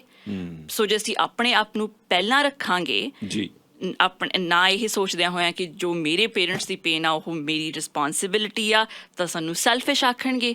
ਸੋ ਸਾਡਾ ਇੱਦਾਂ ਆਈਡੈਂਟੀਟੀ ਕ੍ਰਾਈਸਿਸ ਵੀ ਹੋ ਜਾਂਦਾ। ਅਤੇ ਇੱਕ ਜਿਹੜੀ ਬਹੁਤ ਵੱਡੀ ਚੀਜ਼ ਖਾਸ ਕਰਕੇ ਇਮੀਗ੍ਰੈਂਟ ਬੱਚਿਆਂ ਦੇ ਵਿੱਚ ਇੱਥੇ ਦੇਖਣ ਨੂੰ ਆ ਰਹੀ ਆ, ਉਹ ਹੈਗੀ ਆ ਅਪਰੂਵਲ ਸੀਕਿੰਗ। ਕਿਉਂਕਿ ਅਸੀਂ ਜਿਵੇਂ ਵੱਡੇ ਹੋਏ ਹਾਂ, ਸਾਨੂੰ ਇਹ ਸੀਗਾ ਕਿ ਅਸੀਂ ਆਪਣੇ ਮਾਂ ਪਿਓ ਨੂੰ ਖੁਸ਼ ਰੱਖਣਾ ਆ, ਅਤੇ ਜੋ ਅਸੀਂ ਕਰਦੇ ਹਾਂ ਉਹਨਾਂ ਨੂੰ ਸਾਨੂੰ ਅਪਰੂਵਲ ਮਿਲਣਾ ਚਾਹੀਦਾ। ਫਿਰ ਵੱਡੇ ਹੋ ਕੇ ਜਿਹੜੀ ਇਹ ਅਪਰੂਵਲ ਸੀਕਿੰਗ ਆ, ਅਸੀਂ ਨਾ ਸਿਰਫ ਆਪਣੇ ਮਾਂ ਪਿਓ ਤੋਂ ਚਾਹੁੰਦੇ ਹਾਂ, ਅਸੀਂ ਆਪਣੇ ਬੌਸਸ ਤੋਂ ਵੀ ਚਾਹੁੰਦੇ ਹਾਂ, ਅਸੀਂ ਆਪਣੇ ਪਾਰਟਨਰਸ ਤੋਂ ਵੀ ਚਾਹੁੰਦੇ ਹਾਂ, ਜਿਹੜੇ ਸਾਡੇ ਗਾਹਾਂ ਰਿਸ਼ਤੇ ਬਣਦੇ ਆ, ਅਸੀਂ ਆਪਣੇ ਦੋਸਤਾਂ ਮਿੱਤਰਾਂ ਤੋਂ ਵੀ ਚਾਹੁੰਦੇ ਹਾਂ। ਅਤੇ ਸਾਨੂੰ ਲੱਗਦਾ ਜੇ ਕਿਸੇ ਦੇ ਇਮੋਸ਼ਨਸ, ਕੋਈ ਬੁਰੇ ਇਮੋਸ਼ਨਸ ਆ ਰਹੇ ਆ, ਉਹ ਸਾਡੇ ਕਰਕੇ ਆ ਰਹੇ ਆ। ਸੋ ਤੁਸੀਂ ਦੇਖ ਸਕਦੇ ਹੋ ਕਿ ਜਿਹੜਾ ਇਹ ਟਰਾਮਾ ਆ, ਐਂਗਜ਼ਾਇਟੀ, ਡਿਪਰੈਸ਼ਨ ਜਿਹੜੀ ਹੁਣ ਸਾਡੀ ਜਨਰੇਸ਼ਨ ਝੇਲ ਰਹੀ ਆ, ਇਹ ਕਿਸੇ ਇੱਕ ਬੰਦੇ ਦੀ ਜਾਂ ਕਿਸੇ ਇੱਕ ਜਨਰੇਸ਼ਨ ਦੀ ਫਾਲਟ ਨਹੀਂ। ਬਿਲਕੁਲ, ਇਹ ਜਿਹੜਾ ਟਰਾਮਾ ਆ ਉਹ ਆਪਣਾ ਰੂਪ ਬਦਲ ਕੇ ਗਾਹਾਂ ਵਾਲੀਆਂ ਪੀੜ੍ਹੀਆਂ ਦੇ ਵਿੱਚ ਜਾ ਰਿਹਾ। ਅਤੇ ਫਿਰ ਜਿਹੜੀ ਹੁਣ ਸਾਡੀ ਪੀੜ੍ਹੀ, ਕਿਉਂਕਿ ਸਾਡੇ ਮਾਂ ਬਾਪ ਨੇ ਇੰਨੇ ਸੈਕਰੀਫਾਈਸ ਕੀਤੇ ਆ ਸਾਡੇ ਲਈ, ਅਤੇ ਉਹਨਾਂ ਨੇ ਸਾਨੂੰ ਅਜਿਹੇ ਦੇਸ਼ ਦੇ ਵਿੱਚ ਲੈ ਕੇ ਆਂਦਾ ਜਿੱਥੇ ਸਾਨੂੰ ਖਾਣ ਪੀਣ ਦੀ ਕੋਈ ਚਿੰਤਾ ਨਹੀਂ। ਅਸੀਂ ਹੁਣ ਇਸ ਪੋਜੀਸ਼ਨ ਦੇ ਵਿੱਚ ਹੈਗੇ ਹਾਂ ਕਿ ਅਸੀਂ ਇਸ ਟਰਾਮੇ ਨੂੰ ਰੋਕ ਸਕੀਏ ਅਤੇ ਅਸੀਂ ਇਸ ਸਾਈਕਲ ਨੂੰ ਤੋੜ ਸਕੀਏ, ਤਾਂ ਕਿ ਅਸੀਂ ਆਪਣੀ ਆਉਣ ਵਾਲੀ ਜਨਰੇਸ਼ਨ ਨੂੰ ਨਾ ਇਹ ਟਰਾਮਾ ਪਾਸ ਔਨ ਕਰੀਏ। ਅੱਛਾ, ਜਿਹੜੀ ਸੈਂਸਿਟਿਵਿਟੀ ਆ ਇਸ ਜਨਰੇਸ਼ਨ ਦੀ, ਜੀ, ਉਹ ਪਹਿਲੀ ਜਨਰੇਸ਼ਨ ਨਾਲੋਂ ਕਿੰਨੀ ਕੁ ਵੱਧ ਹੈ। ਦਰਅਸਲ ਤੁਸੀਂ ਸੈਂਸਿਟਿਵਿਟੀ ਨੂੰ, ਸੰਵੇਦਨਸ਼ੀਲਤਾ ਨੂੰ ਕਿਵੇਂ, ਤੁਹਾਡੀ ਜਨਰੇਸ਼ਨ ਜਿਹੜੀ ਆ ਉਹ ਕਿਵੇਂ ਇਸ ਨੂੰ ਪਰਿਭਾਸ਼ਿਤ ਕਿਵੇਂ ਕਰਦੀ ਹੈ? ਜੀ, ਸੋ ਇਹ ਬਹੁਤ ਵਧੀਆ ਕੁਐਸਚਨ ਹੈ ਮਿਸਟਰ ਥਿੰਦ, ਕਿਉਂਕਿ ਬਹੁਤ ਵਾਰੀ ਇੱਦਾਂ ਹੁੰਦਾ ਕਿ ਜਦੋਂ ਅਸੀਂ ਆਪਣੇ ਮਾਂ-ਬਾਪ ਨਾਲ ਜਾਂ ਆਪਣੇ ਦਾਦਾ ਦਾਦੀਆਂ ਨਾਲ ਇਸ ਬਾਰੇ ਗੱਲ ਕਰਦੇ ਹਾਂ, ਉਹਨਾਂ ਨੂੰ ਲੱਗਦਾ ਕਿ ਅਸੀਂ ਨਾਸ਼ੁਕਰੇ ਹਾਂ, ਕਿ ਅਸੀਂ ਅਨਗ੍ਰੇਟਫੁਲ ਹਾਂ, ਅਸੀਂ ਤਾਂ ਬਹੁਤ ਸੈਂਸਿਟਿਵ ਹਾਂ, ਉਹੀ ਬੁਰਾ ਮੰਨ ਜਾਂਦੇ ਹੋ ਕਿ ਤੁਹਾਨੂੰ ਪਤਾ ਨਹੀਂ ਕਿ ਅਸੀਂ ਤੁਹਾਡੇ ਲਈ ਕੀ ਕੀ ਕੀਤਾ। ਪਰ ਜਿਹੜੀ ਇਹ ਸੈਂਸਿਟਿਵਿਟੀ ਆ, ਪਹਿਲਾਂ ਆਪਾਂ ਇਹਦੇ ਬਾਰੇ ਗੱਲ ਵੀ ਕਰ ਲਈਏ। ਜਿਹੜੀ ਸੈਂਸਿਟਿਵਿਟੀ ਆ, ਆਪਾਂ ਕਹਿ ਸਕਦੇ ਹਾਂ ਕਿ ਜਿਹੜਾ ਸੈਂਸਿਟਿਵ ਬੰਦਾ ਹੁੰਦਾ ਉਹਨੂੰ ਲੱਗਦਾ ਕਿ ਮੇਰੇ ਨੁਕਸ ਨਾ ਕੱਢੋ, ਕਿ ਤੁਸੀਂ ਮੈਨੂੰ ਫੀਡਬੈਕ ਜੇ ਦਿਓਗੇ ਤਾਂ ਮੈਂ ਬੜਾ ਕ੍ਰਿਟੀਕਲ ਹਾਂ, ਮੈਨੂੰ ਪਤਾ ਕਿ ਮੇਰੇ ਵਿੱਚ ਕੀ ਗਲਤੀਆਂ ਨੇ, I don't take feedback well. ਉਸ ਬੰਦੇ ਨੂੰ ਆਪਾਂ ਕਹਿ ਦਿੰਦੇ ਹਾਂ ਕਿ ਇਹ ਬੰਦਾ ਬਹੁਤ ਸੈਂਸਿਟਿਵ ਆ, ਇਹ ਤਾਂ ਬੁਰਾ ਮਨਾ ਲੈਂਦਾ ਜੇ ਇਹਨੂੰ ਕੋਈ ਗੱਲ ਕਹੋ, ਮਾੜੀ ਜਿਹੀ ਗੱਲ ਦਾ ਹੀ ਗੁੱਸੇ ਹੋ ਜਾਂਦਾ। ਬਿਲਕੁਲ ਬਿਲਕੁਲ, ਇਹਨੂੰ ਲੱਗਦਾ ਵੀ ਮੈਨੂੰ ਹੀ ਪਤਾ ਸਾਰਾ ਕੁਛ। ਐਂਡ ਆਪਾਂ ਨੂੰ ਸੁਣਨ ਵਿੱਚ ਇਹ ਆਉਂਦਾ ਆ ਕਿ ਜਿਹੜੀਆਂ ਆਉਣ ਵਾਲੀਆਂ ਪੀੜ੍ਹੀਆਂ ਨੇ, ਯੰਗਰ ਜਨਰੇਸ਼ਨਸ ਆ, ਉਹ ਜ਼ਿਆਦਾ ਸੈਂਸਿਟਿਵ ਆ ਅਤੇ ਓਲਡਰ ਜਨਰੇਸ਼ਨਸ ਨਹੀਂ ਹੈਗੀਆਂ। ਅਤੇ ਐਕਚੁਅਲੀ ਜਦੋਂ ਮੈਂ ਇਸ ਚੀਜ਼ ਬਾਰੇ ਰਿਸਰਚ ਕਰ ਰਹੀ ਸੀਗੀ, ਮੈਂ ਵੀ ਇਹੀ ਸੋਚਿਆ ਸੀਗਾ। ਪਰ ਇੱਕ ਸਟੱਡੀ ਆ ਜਿਹੜੀ ਮੈਂ ਲੱਭੀ 2 ਸਾਲ ਪਹਿਲਾਂ, ਇਹ ਸਟੱਡੀ ਹੋਈ ਸੀਗੀ। ਇਹ ਸਟੱਡੀ ਨੇ ਕਾਫੀ ਜਾਣਿਆਂ ਨੂੰ, ਥਾਊਜ਼ੈਂਡਸ ਆਫ ਪੀਪਲ ਜਿਹੜੇ ਵੱਖਰੀਆਂ ਵੱਖਰੀਆਂ ਪੀੜ੍ਹੀਆਂ ਦੇ ਵਿੱਚੋਂ ਸੀਗੇ, ਉਹਨਾਂ ਉੱਪਰ ਇਹ ਸਟੱਡੀ ਹੋਈ। ਅਤੇ ਸਟੱਡੀ ਵਿੱਚ ਉਹਨਾਂ ਨੂੰ ਇਹ ਮਿਲਿਆ ਕਿ ਜਿਹੜੇ ਬੇਬੀ ਬੂਮਰਸ ਆ, ਸਭ ਤੋਂ ਜ਼ਿਆਦਾ ਸੈਂਸਿਟਿਵ ਜਨਰੇਸ਼ਨ ਉਹਨਾਂ ਦੀ ਆ। ਵਾਓ। ਜਿਉਂ-ਜਿਉਂ ਤੁਸੀਂ 40 ਸਾਲ ਟੱਪਦੇ ਹੋ, ਤਿਉਂ-ਤਿਉਂ ਜਿਹੜੀ ਤੁਹਾਡੀ ਸੈਂਸਿਟਿਵਿਟੀ ਆ ਉਹ ਵਧੀ ਜਾਂਦੀ ਆ। ਅਤੇ ਸਭ ਤੋਂ ਜਿਹੜੀ ਘੱਟ ਜਨਰੇਸ਼ਨ ਸੈਂਸਿਟਿਵ ਸੀਗੀਆਂ, ਉਹ ਐਕਚੁਅਲੀ ਯੰਗਰ ਜਨਰੇਸ਼ਨ ਸੀਗੀਆਂ, ਕਿਉਂਕਿ ਯੰਗਰ ਜਨਰੇਸ਼ਨਸ ਵਿੱਚ ਜ਼ਿਆਦਾ ਸਹਿਣਸ਼ੀਲਤਾ ਵੀ ਸੀਗੀ, ਜ਼ਿਆਦਾ ਐਕਸੈਪਟੈਂਸ ਸੀਗੀ, ਉਹ ਜਿਵੇਂ ਵੀ ਕੋਈ ਹੈਗਾ ਉਸਨੂੰ ਉਸੇ ਤਰ੍ਹਾਂ ਸਵੀਕਾਰਦੇ ਨੇ। ਪਰ ਜਿਹੜੀਆਂ ਓਲਡ ਜਨਰੇਸ਼ਨਸ ਆ, ਉਹਨਾਂ ਨੂੰ ਲੱਗਦਾ ਨਹੀਂ ਇਹ ਗਲਤ ਆ, ਅਸੀਂ ਠੀਕ ਆ, ਇੱਦਾਂ ਹੋਣਾ ਚਾਹੀਦਾ ਆ। ਪਰ ਤੁਸੀਂ ਹੁਣ ਜੇ ਦੇਖੋ ਤਾਂ ਸੁਣਨ ਨੂੰ ਤਾਂ ਆਪੋਜ਼ਿਟ ਆਉਂਦਾ, ਸਾਨੂੰ ਲੱਗਦਾ ਕਿ ਸਾਡੇ ਬੱਚੇ ਇੱਦਾਂ ਕਹਿੰਦੇ ਨੇ। ਅੱਛਾ, ਇੱਕ ਗੱਲ ਜ਼ਰੂਰ ਇਹਦੇ 'ਚ ਨਾ ਵੀ ਜਿਹੜੀਆਂ ਗੱਲਾਂ ਪਹਿਲਾਂ ਗਲਤ ਸੀਗੀਆਂ ਜੀ, ਜਿਹੜੀਆਂ ਅਨਐਕਸੈਪਟੇਬਲ ਸੀ, ਸੋਸ਼ਲ ਨਹੀਂ ਸੀ, ਸੁਸਾਇਟੀ ਦੇ ਅਨੁਕੂਲ ਨਹੀਂ ਸੀ, ਉਹ ਚੇਂਜ ਹੋ ਗਈਆਂ, ਚੇਂਜ ਆ ਗਈ, ਐਵੋਲਿਊਸ਼ਨ ਆ ਗਿਆ, ਉਹ ਐਕਸੈਪਟਡ ਨੇ ਹੁਣ। ਬਿਲਕੁਲ ਰਾਈਟ। ਪਹਿਲਾਂ ਜਿਹੜਾ ਘੁੰਡ ਕੱਢਣਾ ਬਹੁਤ ਜ਼ਰੂਰੀ ਸੀ ਇੱਕ ਮਿੰਟ ਲਈ ਔਰਤਾਂ ਲਈ, ਔਰ ਹੌਲੀ ਹੌਲੀ ਕਰਕੇ ਉਹਨਾਂ ਨੇ ਘੁੰਡ ਚੱਕਤਾ, ਇਹਦੇ 'ਤੇ ਬੜੇ ਇਤਰਾਜ਼ ਹੋਏ। ਪਰ ਹੁਣ ਇਟਸ ਵੈਲ ਐਕਸੈਪਟਡ। ਹੁਣ ਜੇ ਕੋਈ ਘੁੰਡ ਕੱਢ ਕੇ ਘੁੰਮੇਗਾ ਤਾਂ ਇਹ ਉਹਨੂੰ ਬੜਾ ਹੋਰ ਤਰੀਕੇ ਨਾਲ ਵੇਖਿਆ ਜਾਂਦਾ। ਜੀ, ਹੋਰ ਕਿੰਨੀਆਂ ਹੀ ਟਰਡੀਸ਼ਨ ਸੀ ਜਾਂ ਸੁਸਾਇਟੀ ਦੇ ਰੂਲ ਬਣਾਏ ਹੋਏ ਸੀ ਜਿਹੜੇ ਕਿ ਬਹੁਤ ਉਦੋਂ ਸਟ੍ਰਿੰਜੈਂਟ ਸੀ। ਹਾਂਜੀ, ਅੱਜ ਉਹ ਨਰਮਤਾ ਕੀ ਹੋਣਾ ਖਤਮ ਹੋ ਚੁੱਕੇ ਆ। ਬਿਲਕੁਲ ਇੱਦਾਂ ਹੀ ਆ। ਸੋ ਐਸੀ ਗੱਲ ਨਹੀਂ ਕਿ, ਪਰ ਉਹ ਹਾਲੇ ਲੋਕ ਉਹ ਜ਼ਿੰਦਾ ਨੇ। ਹੁਣ ਬੇਬੀ ਬੂਮਰਸ ਨੇ ਉਹ ਰੂਲਸ ਵੀ ਦੇਖੇ ਹੋਏ ਆ, ਹੁਣ ਉਹ ਇਹ ਵੀ ਦੇਖ ਰਹੇ ਆ ਕਿ ਉਹਨਾਂ ਦੇ ਬੱਚੇ ਕੀ ਕਰ ਰਹੇ ਆ। ਜੀ, ਰਾਈਟ। ਸੋ ਅਕੋਮੋਡੇਸ਼ਨ ਤੇ ਐਡਜਸਟਮੈਂਟ ਤਾਂ ਹੋਈ ਹੈ ਕਿ ਨਹੀਂ? ਬਿਲਕੁਲ ਹੋਈ ਹੈ ਜੀ, ਬਿਲਕੁਲ ਹੋਈ ਹੈ। ਬੇਸ਼ੱਕ ਉਹਨਾਂ ਦੇ ਟਰਾਮਾ ਸੀ, ਉਹਨਾਂ ਦੀ ਸੈਂਸਿਟਿਵਿਟੀ ਜਿਹੜੀ ਸੀ ਉਹ ਵੱਖਰੀ ਕਿਸਮ ਦੀ ਸੀ, ਪਰ ਇਸ ਦੇ ਬਾਵਜੂਦ they were successful in accommodating their children. Exactly, ਬਿਲਕੁਲ ਇਹ ਤੁਸੀਂ ਗੱਲ ਠੀਕ ਕਹੀ ਆ ਮਿਸਟਰ ਥਿੰਦ। ਅਤੇ ਜੇ ਅਸੀਂ ਆਪਣੇ ਮਾਪਿਆਂ ਦੀ ਜਨਰੇਸ਼ਨ ਬਾਰੇ ਸੋਚੀਏ, ਜਿਵੇਂ ਮੈਂ ਕਿਹਾ ਸੀਗਾ, ਉਹਨਾਂ ਨੂੰ ਆਪਣੇ ਪੇਰੈਂਟਸ ਤੋਂ ਵੀ ਨਹੀਂ ਬਹੁਤਾ ਸੁਣਨ ਨੂੰ ਮਿਲਿਆ ਹੌਸਲੇ ਵਾਲੀਆਂ ਚੀਜ਼ਾਂ। ਉਹਨਾਂ ਨੇ ਬਰਦਾਸ਼ਤ ਕੀਤਾ, ਬਿਲਕੁਲ, ਔਰ ਇਨਹੈਰਿਟ ਕੀਤਾ। ਹਾਂਜੀ, ਉਸ ਦੇ ਬਾਵਜੂਦ yes, they were able to successfully accommodate. Yes, and ਨਾ ਕਿ ਉਹਨਾਂ ਨੇ ਸਿਰਫ, ਤੁਸੀਂ ਸੋਚੋ ਜੇ ਤੁਸੀਂ ਵੀ ਉਸ ਜਨਰੇਸ਼ਨ ਦੇ ਵਿੱਚ ਹੋਵੋਗੇ, ਤੁਸੀਂ ਜਿਵੇਂ ਆਪਣੇ ਪੇਰੈਂਟਸ ਤੋਂ, ਤੁਸੀਂ ਨਹੀਂ ਪਰਸਨਲੀ ਬਟ ਤੁਹਾਡੀ ਜਨਰੇਸ਼ਨ ਨੇ ਇੰਨਾ ਨਹੀਂ ਸੁਣਿਆ ਹੋਵੇ, ਅਤੇ ਹੁਣ ਉਹਨਾਂ ਦੀ ਜਨਰੇਸ਼ਨ ਜਦੋਂ ਉਹਨਾਂ ਦੇ ਬੱਚੇ ਵੱਡੇ ਹੋ ਰਹੇ ਆ, ਉਹਨਾਂ ਦੇ ਬੱਚੇ ਵੀ ਉਹਨਾਂ ਨੂੰ ਬੋਲੀ ਜਾਂਦੇ ਆ, ਤਾਂ ਉਹ ਜਨਰੇਸ਼ਨ ਤਾਂ ਬਿਲਕੁਲ ਪਿਸ ਕੇ ਰਹਿ ਗਈ ਹੋਊਗੀ। ਇਹ ਸੋਚੀ ਜਾਂਦੀ ਹੋਊਗੀ ਵੀ ਨਾ ਮੇਰੇ ਪੇਰੈਂਟਸ ਮੇਰੇ ਤੋਂ ਖੁਸ਼ ਰਹੇ ਅਤੇ ਨਾ ਮੇਰੇ ਬੱਚੇ। ਬਟ ਜਿਹੜੀ ਤੁਸੀਂ ਗੱਲ ਕਹੀ ਆ ਅਕੋਮੋਡੇਸ਼ਨ ਦੀ, ਇਹ ਹੋ ਰਹੀ ਆ, ਅਤੇ ਇਹ ਹਰ ਘਰ ਦੇ ਵਿੱਚ ਵੱਖਰੇ ਵੱਖਰੇ ਤਰੀਕੇ ਨਾਲ ਹੋ ਰਹੀ ਆ। ਕਈ ਪੇਰੈਂਟਸ ਨੂੰ ਮੁਸ਼ਕਿਲ ਲੱਗ ਰਿਹਾ, ਕਈ ਬੱਚਿਆਂ ਨੂੰ ਵੀ ਮੁਸ਼ਕਿਲ ਲੱਗ ਰਿਹਾ, ਕਈ ਪੇਰੈਂਟਸ ਨੂੰ ਲੱਗਦਾ ਆ ਕਿ ਅਸੀਂ ਆਪਣੇ ਵੱਲੋਂ ਕੋਸ਼ਿਸ਼ ਜਿੰਨੀ ਕਰ ਸਕਦੇ ਹਾਂ ਅਸੀਂ ਓਨੀ ਕਰ ਲਈ, ਅਸੀਂ ਇਦੋਂ ਵੱਧ ਨਹੀਂ ਕਰ ਸਕਦੇ। ਪਰ ਕਈ ਪੇਰੈਂਟਸ ਇਹਦੇ ਬਾਰੇ ਬਿਲਕੁਲ ਜਾਣੂ ਹੀ ਨਹੀਂ ਹੈਗੇ। ਜਿਹੜੇ ਪੇਰੈਂਟਸ ਨੂੰ ਲੱਗਦਾ ਕਿ ਸਾਨੂੰ ਸਮਝ ਨਹੀਂ ਆਉਂਦਾ ਵੀ ਸਾਡੇ ਬੱਚੇ ਸਾਡੇ ਨਾਲ ਪਰੇਸ਼ਾਨ ਹੈ ਕਿਉਂ, ਉਹ ਪੇਰੈਂਟਸ ਨੂੰ ਸਿਰਫ ਇੱਕ ਵਾਰੀ ਉਹਨਾਂ ਦੀ ਗੱਲ ਸੁਣਨ ਦੀ ਲੋੜ ਆ।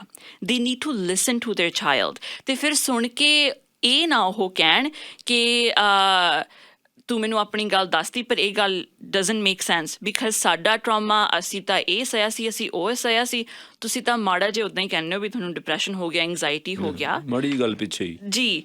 ਬਟ ਦ ਥਿੰਗ ਇਜ਼ ਵੀ ਕਿਉਂਕਿ ਤੁਹਾਡਾ ਟਰਾਮਾ ਸਾਡੇ ਨਾਲੋਂ ਵੱਖਰਾ ਸੀ, ਇਹਦਾ ਮਤਲਬ ਇਹ ਨਹੀਂ ਕਿ ਤੁਹਾਡਾ ਟਰਾਮਾ ਸਾਡੇ ਨਾਲੋਂ ਜ਼ਿਆਦਾ ਸਵੀਅਰ ਆ। ਜਸਟ ਬਿਕਾਜ਼ ਆਉਣ ਵਾਲੀ ਜਨਰੇਸ਼ਨ ਦਾ ਟਰਾਮਾ ਦਿਖਦਾ ਨਹੀਂ ਗਾ, ਉਹ ਆਪਾਂ ਵੀਡੀਓ 'ਚ ਰਿਕਾਰਡ ਨਹੀਂ ਕਰ ਸਕਦੇ ਹੈਗੇ, ਥੱਪੜ ਮਾਰੋ ਤਾਂ ਸਾਰੇ ਕਹਿੰਦੇ ਆ ਵੀ ਗਲਤ ਆ, ਪਰ ਜੇ ਤੁਹਾਨੂੰ ਕੋਈ ਸਾਇਲੈਂਟ ਟਰੀਟਮੈਂਟ ਦੇ ਰਿਹਾ ਜਾਂ ਤੁਹਾਨੂੰ ਕੋਈ ਇਮੋਸ਼ਨਲ ਅਬਿਊਜ਼ ਕਰ ਰਿਹਾ, ਉਹ ਤਾਂ ਰੋਜ਼ ਦੀ ਜ਼ਿੰਦਗੀ ਆ ਬਹੁਤ ਸਾਰੇ ਬੱਚਿਆਂ ਦੇ ਲਈ ਆ। ਉਹਨਾਂ ਨੂੰ ਲੱਗਦਾ ਕਿ ਇਹ ਤਾਂ ਨੋਰਮਲ ਆ। ਬਟ ਜਿਵੇਂ ਤੁਸੀਂ ਕਿਹਾ ਹੈ ਜਿਹੜਾ ਬਦਲਾਅ ਆ ਇਹ ਲੈ ਕੇ ਆਉਣਾ ਜ਼ਰੂਰੀ ਵੀ ਆ, ਪਰ ਇਹਦੇ ਲਈ ਸਾਨੂੰ ਸ਼ੁਕਰੀਆ ਵੀ ਕਰਨਾ ਚਾਹੀਦਾ ਸਾਡੇ ਮਾਪਿਆਂ ਦਾ। ਮੈਂ ਇੱਕ ਚੀਜ਼ ਪੜ੍ਹ ਰਹੀ ਸੀਗੀ ਕਿ ਇੱਕ ਮਾਂ ਗੱਲ ਕਰ ਰਹੀ ਸੀਗੀ ਆਪਣੀ ਧੀ ਦੇ ਨਾਲ ਕਿ ਮੈਨੂੰ ਇਹ ਚੀਜ਼ ਦੇਖ ਕੇ ਬਹੁਤ ਖੁਸ਼ੀ ਹੁੰਦੀ ਹੈ ਕਿ ਮੈਂ ਆਪ ਪਹਿਲਾਂ ਤਾਂ ਆਪਣੇ ਪਿਓ ਦੇ ਲਈ ਜਿਉਂ, ਆਪਣੇ ਫਾਦਰ ਦੇ ਲਈ ਜਿਉਂ, ਬਾਅਦ 'ਚ ਫਿਰ ਮੈਂ ਆਪਣੇ ਹਸਬੈਂਡ ਦੇ ਲਈ ਜਿਉਂ, ਜਦੋਂ ਮੇਰਾ ਵਿਆਹ ਹੋ ਗਿਆ ਅਤੇ ਮੈਂ ਆਪਣੇ ਬੱਚਿਆਂ ਲਈ ਜਿਉਂ। ਅਤੇ ਮੈਨੂੰ ਇਹ ਚੀਜ਼ ਨਾਲ ਬਹੁਤ ਖੁਸ਼ੀ ਹੋ ਰਹੀ ਆ ਕਿ ਤੂੰ ਆਪਣੇ ਲਈ ਜਿਉਂ ਰਹੀ ਆ। ਦੈਟਸ ਰਾਈਟ ਯਾ, ਕਿਉਂਕਿ ਕਈ ਬਜ਼ੁਰਗ ਮਾਤਾਵਾਂ ਨੇ ਹਾਲੇ ਵੀ ਜ਼ਿੰਦਾ ਨੇ, ਆਪਣੇ ਲਈ ਉਹਨਾਂ ਨੂੰ ਜਿਉਣ ਦਾ ਮੌਕਾ ਹੀ ਨਹੀਂ ਮਿਲਿਆ। ਬਿਲਕੁਲ ਬਜ਼ੁਰਗ ਨਹੀਂ, ਕਈ ਮੇਰਾ ਖਿਆਲ ਆ ਵੀ ਜਿਹੜੀ ਤੁਸੀਂ ਤੀਸਰੀ ਜਨਰੇਸ਼ਨ ਦੱਸਦੇ ਹੋ ਉਹਦੇ ਵਿੱਚ ਵੀ ਇਹੋ ਜਿਹੇ ਬਹੁਤ ਸਾਰੇ ਲੋਕ ਨੇ ਜਿਨ੍ਹਾਂ ਨੇ ਆਪਣੇ ਲਈ ਹਾਲੇ ਤੱਕ ਜਿਉਂਦੇ। ਹੁਣ ਉਹ ਸੋਚਦੇ ਰਹੇ ਵੀ ਅਸੀਂ ਵੀ ਆਪਣੇ ਲਈ ਜਿਉਵਾਂਗੇ ਜੀ, ਪਰ ਹੁਣ ਉਹ ਆਪਣੇ ਗ੍ਰੈਂਡ ਪੇਰੈਂਟਸ ਲਈ ਜਿਉਂ ਰਹੇ, ਗ੍ਰੈਂਡ ਚਿਲਡਰਨ ਲਈ ਜਿਉਂ ਰਹੇ ਨੇ। ਯੈਸ ਐਗਜ਼ੈਕਟਲੀ, ਉਹਨਾਂ ਨੂੰ ਆਪਣਾ ਮੌਕਾ ਨਹੀਂ ਮਿਲਿਆ ਜਿਉਣ ਦਾ। ਜੀ ਸੋ ਇਹ ਜਿਹੜੇ ਟਰਾਮਾਸ ਤੇ ਸੈਂਸਿਟਿਵਿਟੀਜ਼ ਨੇ, ਤੁਹਾਨੂੰ ਲੱਗਦਾ ਕਿ ਜਿਹੜੀ ਮਨੁੱਖੀ ਜ਼ਿੰਦਗੀ ਆ ਇਸ ਨੂੰ ਬਿਹਤਰ ਬਣਾ ਰਹੇ ਨੇ ਜਾਂ ਕਿ ਇਸ ਨੂੰ ਵਰਸ ਕਰ ਰਹੇ ਨੇ? ਦੇਖੋ, ਟਰਾਮਾ ਇਟਸੈਲਫ ਤਾਂ ਕਦੇ ਵੀ ਜ਼ਿੰਦਗੀ ਨੂੰ ਬਿਹਤਰ ਨਹੀਂ ਬਣਾਉਂਦਾ, ਪਰ ਕਿਉਂਕਿ ਸਾਡੇ ਕੋਲ ਅੱਜ ਰਿਸੋਰਸਿਸ ਨੇ, ਮੇਰੀ ਆਵਾਜ਼ ਵੀ ਜਿਨ੍ਹਾਂ ਤੱਕ ਪਹੁੰਚ ਰਹੀ ਆ ਅੱਜ, ਉਹ ਕਿੰਨੇ ਲੱਕੀ ਨੇ। ਕਿਉਂਕਿ ਮੇਰੀ ਆਵਾਜ਼ ਕਰਕੇ ਨਹੀਂ, ਪਰ ਕਿਉਂਕਿ ਇਸ ਵਿਸ਼ੇ ਉੱਪਰ ਉਹਨਾਂ ਨੂੰ ਸੁਣਨ ਦਾ ਮੌਕਾ ਮਿਲ ਰਿਹਾ, ਉਹਨਾਂ ਨੂੰ ਸੋਚਣ ਦਾ ਮੌਕਾ ਮਿਲ ਰਿਹਾ। ਬਹੁਤ ਸਾਰੇ ਜ਼ਿੰਦਗੀ ਇੱਦਾਂ ਹੀ ਜਿਉਂ ਰਹੇ ਨੇ ਬਿਨਾਂ ਇਹਦੇ ਬਾਰੇ ਕਦੇ ਸੋਚੇ, ਬਿਨਾਂ ਇਹਦੇ ਬਾਰੇ ਕਦੇ ਸੁਣੇ, ਅਤੇ ਉਹਨਾਂ ਨੂੰ ਪਤਾ ਹੀ ਨਹੀਂ ਕਿਹੜੀ ਚੀਜ਼ ਗਲਤ ਕੀ ਹੋ ਰਹੀ ਆ। ਪਰ ਸਾਨੂੰ ਇਹ ਮੌਕਾ ਮਿਲਿਆ ਕਿ ਅਸੀਂ ਇਹਦੇ ਬਾਰੇ ਐਟਲੀਸਟ ਸੋਚੀਏ, ਆਪਣੇ ਬੱਚਿਆਂ ਨਾਲ ਗੱਲ ਕਰੀਏ, ਆਪਣੇ ਮਾਪਿਆਂ ਨਾਲ ਗੱਲ ਕਰੀਏ। ਬੱਚਿਆਂ ਨੂੰ ਵੀ ਮਾਪਿਆਂ ਨੂੰ ਪੁੱਛਣਾ ਚਾਹੀਦਾ ਕਿ ਤੁਸੀਂ ਕੀ ਸਹਿਆ ਆਪਣੀ ਜ਼ਿੰਦਗੀ ਵਿੱਚ, ਤੁਹਾਨੂੰ ਕਿੱਦਾਂ ਫੀਲ ਹੁੰਦਾ, how are you feeling today mom. ਸਾਨੂੰ ਵੀ ਆਪਣੇ ਮਾਪਿਆਂ ਨੂੰ ਪੁੱਛਣਾ ਚਾਹੀਦਾ।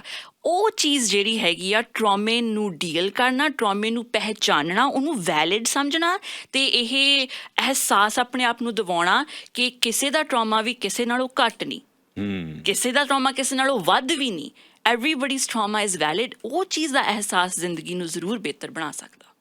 ਪਹਿਲਾਂ ਤਾਂ ਮੈਂ ਤੁਹਾਡੇ ਨਾਲ ਗੱਲ ਕਰਨਾ ਚਾਹੁੰਦਾ ਜਿਹੜੀਆਂ ਬਾਊਂਡਰੀਜ਼ ਕਿਵੇਂ ਡਰਾ ਕੀਤੀਆਂ ਜਾ ਸਕਦੀਆਂ ਨੇ। ਵੱਖ-ਵੱਖ ਜਨਰੇਸ਼ਨ ਦਾ ਬਾਊਂਡਰੀਜ਼ ਡਰਾ ਕਰਨ ਦਾ ਵੱਖਰਾ ਤਰੀਕਾ ਰਿਹਾ। ਤੁਸੀਂ ਦੇਖੀਆਂ ਮਿਸਾਲਾਂ ਮੈਂ ਤੁਹਾਨੂੰ ਕਿੰਨੀਆਂ ਦੇ ਸਕਦਾ, ਪਰ ਹੁਣ ਜਿਹੜੀਆਂ ਬਾਊਂਡਰੀਜ਼ ਨੇ ਉਹ ਕਿੰਨੀਆਂ ਕੁ ਮੀਨਿੰਗਫੁਲ ਨੇ ਜੀ, ਅਤੇ ਕਿਵੇਂ ਡਰਾ ਕੀਤੀਆਂ ਜਾ ਸਕਦੀਆਂ ਜੀ।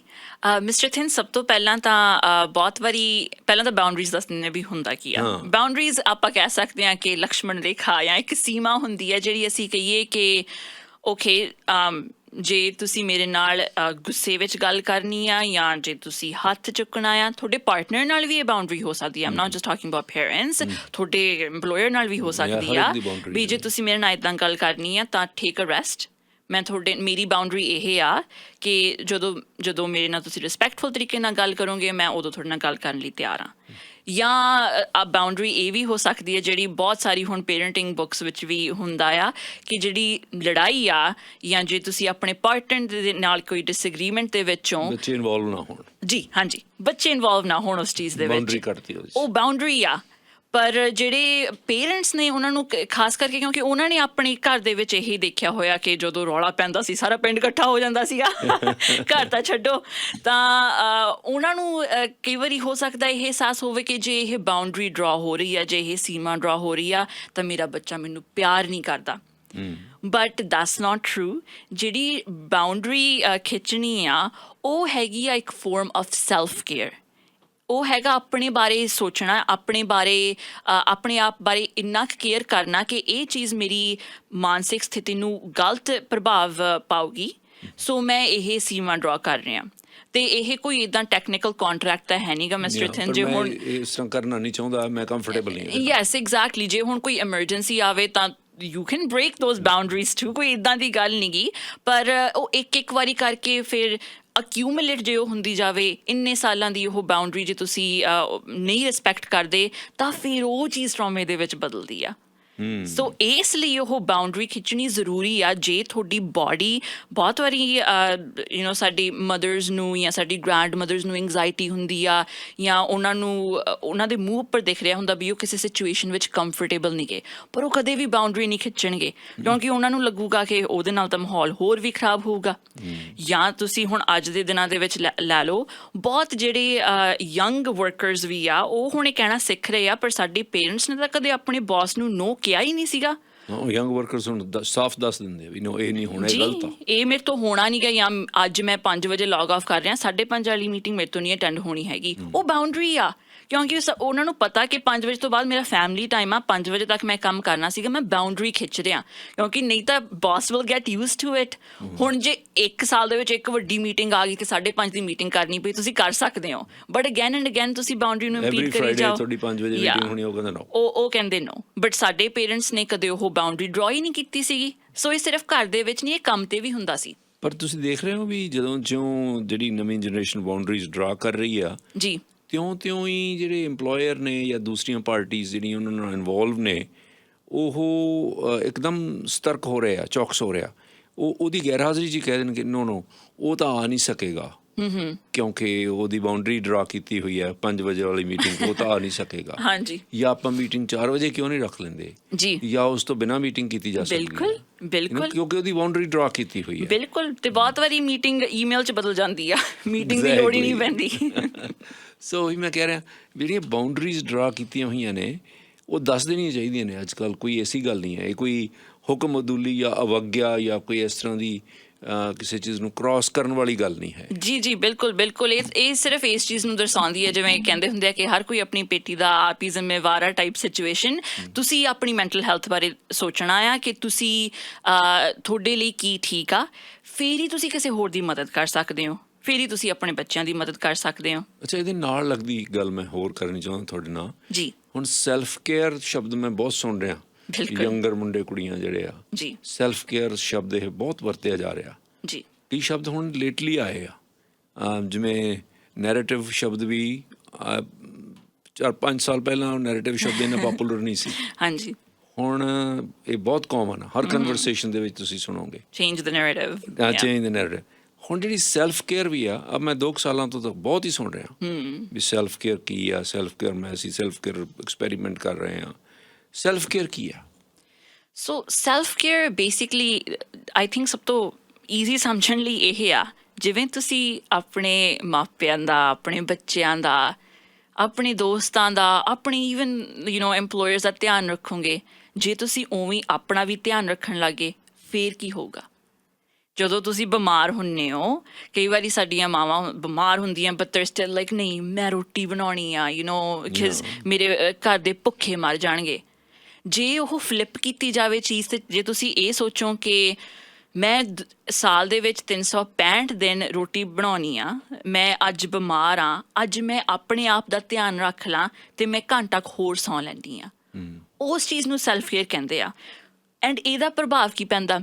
ਲੈਟਸ ਜਸਟ ਸੇ ਤੁਹਾਡੀ ਮੰਮੀ ਨੇ ਉੱਠ ਕੇ ਰੋਟੀ ਬਣਾਤੀ, ਉਹ ਸਾਰਾ ਦਿਨ ਨਾਲੇ ਰਿਜ਼ੈਂਟਫੁਲ ਰਹਿਣਗੇ, ਨਾਲੇ ਉਹ ਮੇਬੀ ਤੁਹਾਨੂੰ 2 ਗੱਲਾਂ ਸੁਣਾਉਣਗੇ ਕਿ ਮੈਂ ਬਿਮਾਰ ਆ, ਮੈਂ ਫਿਰ ਵੀ ਰੋਟੀ ਬਣਾਈ ਜਾਂਦੀ ਆ, ਤੁਸੀਂ ਕਿਹੋ ਜਿਹੇ ਹੋ, ਨਾ ਸ਼ੁਕਰੇ ਹੋ, ਤੁਸੀਂ ਹੈਲਪ ਨਹੀਂ ਕਰਦੇ, ਦਿਸ ਐਂਡ ਦੈਟ, ਕਿਉਂਕਿ ਉਹ ਆਪ ਇੰਨੇ ਤੜਫ ਰਹੇ ਆ। ਤੇ ਇੱਦਾਂ ਹੀ ਦੈਟ ਇਜ਼ ਆਲਸੋ ਟਰਾਮਾ। ਫਿਰ ਉਹ ਅੱਗੇ ਗਾਹਾਂ ਉਹਨਾਂ ਦੀ ਆਪ ਦੀ ਮੈਂਟਲ ਹੈਲਥ ਵੀ ਪ੍ਰਭਾਵ ਪੈਂਦਾ, ਨਾਲੇ ਬੱਚੇ ਦੇ ਉੱਪਰ ਵੀ ਪੈਂਦਾ। ਫਿਰ ਮੂਹਰੋਂ ਬੱਚਾ ਕਹੂਗਾ ਮੈਂ ਤਾਂ ਕਿਹਾ ਹੀ ਨਹੀਂ ਸੀ ਤੁਹਾਨੂੰ ਰੋਟੀ ਬਣਾਉਣ ਲਈ, right? All that happens exactly.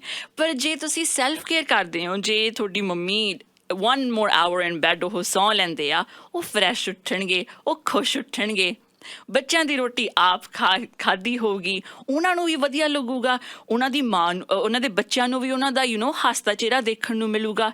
ਇਸ ਲਈ ਤਾਂ ਬਹੁਤ ਵਾਰੀ ਸਾਡੇ ਪੇਰੈਂਟਸ ਦੇ ਤਿਉੜੀਆਂ ਪਈਆਂ ਹੁੰਦੀਆਂ ਸੀ ਮੱਥਿਆਂ ਉੱਪਰ, ਬਿਕਾਜ਼ ਉਹ ਆਪ ਆਪਣੀ ਸੈਲਫ ਕੇਅਰ ਨਹੀਂ ਕਰਦੇ ਸੀ, ਉਹ ਆਪ ਆਪਣੀ ਦੇਖਭਾਲ ਨਹੀਂ ਕਰਦੇ ਸੀਗੇ, ਫਿਰ ਉਹਨਾਂ ਨੂੰ ਦੂਜਿਆਂ ਦੀ ਦੇਖਭਾਲ ਕਰਨਾ ਵੀ ਔਖਾ ਲੱਗਦਾ ਸੀ। ਇਸ ਲਈ ਉਹ ਕੋਟ ਆ ਕਿ God helps those who help themselves। ਹੁਣ ਜਿਹੜੀ ਸੈਲਫ ਕੇਅਰ ਵਾਲੀ ਗੱਲ ਆ, ਮੇਰਾ ਖਿਆਲ ਹੈ ਜ਼ਿਆਦਾਤਰ ਲੋਕ ਜਿਹੜੀ ਆਪਣੀ ਮੈਂਟਲ ਇਸ਼ੂਜ਼ ਨੇ ਜੀ ਉਹਨਾਂ ਨਾਲ ਡੀਲ ਕਰਨ ਲਈ ਵੀ ਇਸਤੇਮਾਲ ਕਰਦੇ ਨੇ ਇਸ ਸ਼ਬਦ ਨੂੰ ਬਿਲਕੁਲ ਹਾਂਜੀ ਕਿ ਮੈਂ ਆਪਣੀ ਸੈਲਫ ਕੇਅਰ ਨਹੀਂ ਕੀਤੀ, ਮੇਰੇ ਕਈ ਮਾਨਸਿਕ ਇਸ਼ੂਜ਼ ਖੜੇ ਹੋ ਗਏ, ਹੁਣ ਮੈਂ ਆਪਣੀ ਜਿਹੜੀ ਆ ਆਮ ਲੁਕਿੰਗ ਆਫਟਰ ਦੈਮ। ਯੈਸ ਤੁਸੀਂ ਰੀਅਲੀ ਜੇ ਤੁਸੀਂ ਆਪਣੇ ਆਪ ਦਾ ਖਿਆਲ ਰੱਖਦੇ ਹੋ, ਆਪਣੀ ਮਾਨਸਿਕ ਜੀ। ਸਿਹਤ ਦਾ ਖਿਆਲ ਰੱਖਦੇ ਹੋ, ਜਿਵੇਂ ਫਿਜ਼ੀਕਲ ਸਿਹਤ ਦਾ ਖਿਆਲ ਰੱਖਦੇ ਹਾਂ ਅਸੀਂ ਕਾਫੀ, ਪਰ ਬਿਲਕੁਲ। ਮਾਨਸਿਕ ਸਿਹਤ ਦਾ ਖਿਆਲ ਨਹੀਂ ਰੱਖਦੇ। ਜੀ ਸੋ ਉੱਥੇ ਜਿਹੜੀ ਸੈਲਫ ਕੇਅਰ ਮੇਰਾ ਖਿਆਲ ਆ ਇਹ ਇੰਪਲਾਈ ਕਰਦੀ ਆ ਕਿ ਮੈਂ ਆਪਣੀ ਮਾਨਸਿਕ ਹਾਲਤ ਦਾ ਵੀ ਪ੍ਰਬੰਧ ਕਰਨਾ ਕੋਈ।